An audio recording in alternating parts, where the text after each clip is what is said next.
Hello and welcome back to the boot room where I am busily tightening up my shin pads ahead of Ipswich Town's home clash with the League One leaders Hull City, going into this one on the back of a less than convincing victory over Shrewsbury. But it's time for the Blues to flex their muscles against a League One promotion contender. Let's see if they can do it.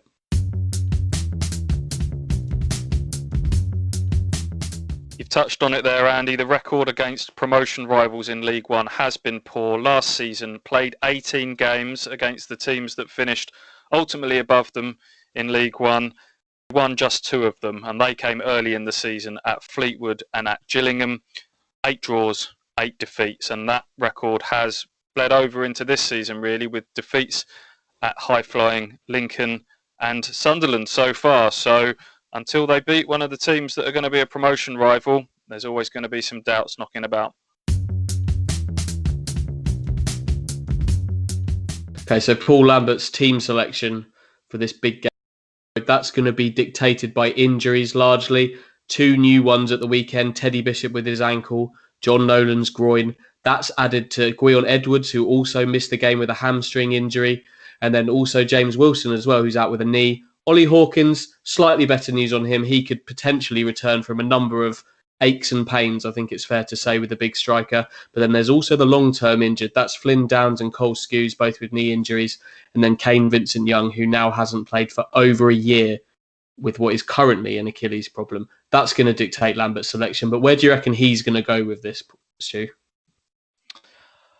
Are we getting into bare bones territory now? I think there's only really sort of 18, 19 players that can be called upon now. There's an argument with a lack of central midfielders now that he switches to 2 up front, given that Norwood and Jackson are available again and Hawkins might be there, but I'd be surprised if he goes away from 4-3-3. So Holy in goal, Ward left back, Chambers right back. I think Wolfenden has to come into this team because defensively, Enciala and McGuinness looked a little shaky at the weekend. So Wolfenden in, Enciala probably is his partner, with McGuinness dropping out. McGavin has to continue at the base of the midfield because Andre Dazelle finishes his 3-game suspension. Hughes will almost certainly start in central midfield. It was Lancaster in the middle and Judge on the right at the weekend, perhaps surprisingly. Some might say that those 2 needed to be switched, with Judge in his preferred central position and Lancaster's played a lot of football on the right. Be interesting to see which way round those 2 are. Bennett's ahead of Sears on the left, just to add a bit of pace and dynamism and just freshen up a team for a midweek game. And then up front, it's going to be very interesting. Jackson was a willing runner at the weekend, but Norwood's looked like he's got a bit of spark about him since he's come back from an injury. I wouldn't be shocked to see Norwood get the nod in this one.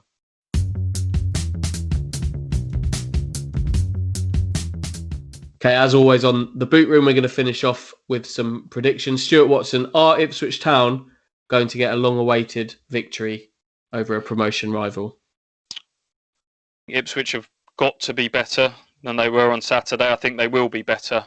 I think it will be a different game because Hull will come at Ipswich more than Shrewsbury. And even though they're top, they're not invincible, Hull. They've lost 4-1 to Fleetwood earlier in the season. But despite giving you all of those positives, I still can't see beyond a Hull win because of the injuries that Ipswich have got, because of everything we've just discussed. 2-0 Hull. I'm going to cling on to a few little pieces of that positivity that you've just chucked up into the air for me. Clutch them in tight, but not enough of them to create a victory. I do think they might get a draw out of this, but I think it's going to end 1-1. But that's just going to leave those same old questions rolling over into Saturday's visit of Charlton, which will be an equally tough test. So a draw for me, but not fully answering the questions that need to be answered at this time.